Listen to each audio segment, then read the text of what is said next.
give a warm welcome to Andrew Grant, who's come all the way from a Sydney summer of Manly Beach.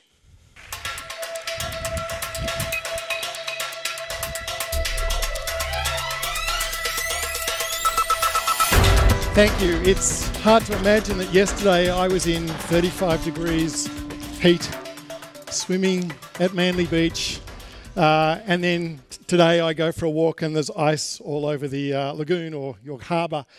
But it made me think about last week I was teaching someone to swim. Now I grew up at the beach. I just thought everyone could swim.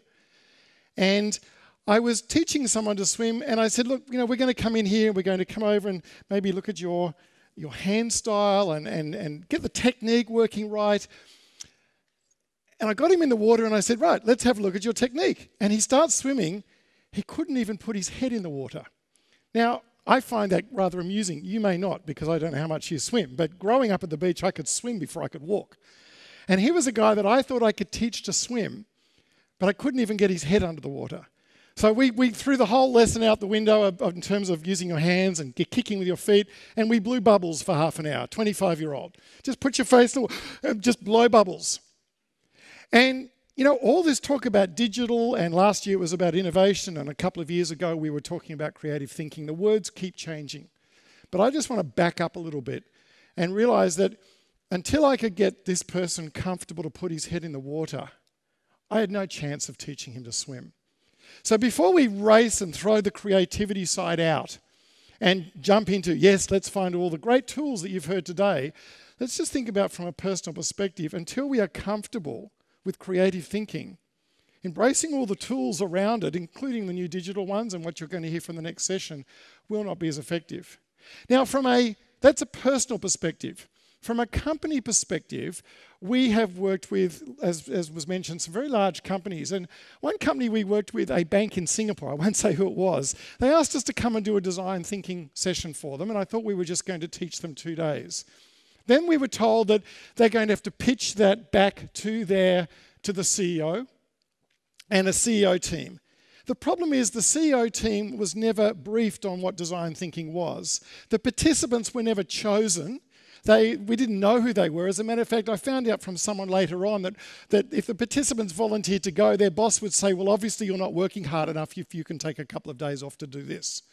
So the whole culture was designed to fail. They would never get their ideas to the innovation lab because the whole culture, they wanted to become like DBS Bank, which is one of the global digital banks based out of Singapore. And they thought they could just do it by taking shortcuts and learning the creative thinking tools. So everything I talk about today, I want you to think of it from your own personal perspective. And I also want you to think about it from a company perspective. So let's have a look then and back up a little bit about what does block and what does kill creativity. 2% of us maintain the creativity we had as children into our adulthood. Now, just to really rub this in, you've probably seen this famous TED Talk and the Marshmallow Challenge. And the idea is everyone's given, tables are given spaghetti sticks, an elastic band, and a marshmallow. And each table has to design the highest possible marshmallow tower they can. Now, if you think creativity and banking, which are a lot of my clients don't go together, every time I go to banking, they're asked to do more with less. Most of you in your industries are asked to do more with less. You're given finite resources and you're asked to do more than your competitors with those finite resources. And then you say, I can't be bothered doing creativity because it's just about finger painting and staring at the clouds. But look at this Marshmallow Challenge. The average group built a tower of 54 centimetres. The next group to come in were the business students. Has anyone done an MBA here or graduate? Well, look at what your $30,000 bought you. The inability to do more with less for that $30,000. The next group are the engineers. How do you think the engineers went? You'd assume they went well. I mean, that's what they spend their time doing. I don't know if it was creativity. Lawyers. Any lawyers in the room? Yeah, too embarrassed, I understand that. But let's have a look at how the lawyers went. The lawyers did a little bit less than the average group. Now, I know we have one CEO in the room. Have we got any other CEOs in the room? Okay, are they worth their pay packet? Don't answer that. Let's have a look at the answers up here. How did the CEOs go? Well, they didn't do too bad. I mean, for that little bit of extra money they get, they're better than the rest of us. But let's look at the last group of kids.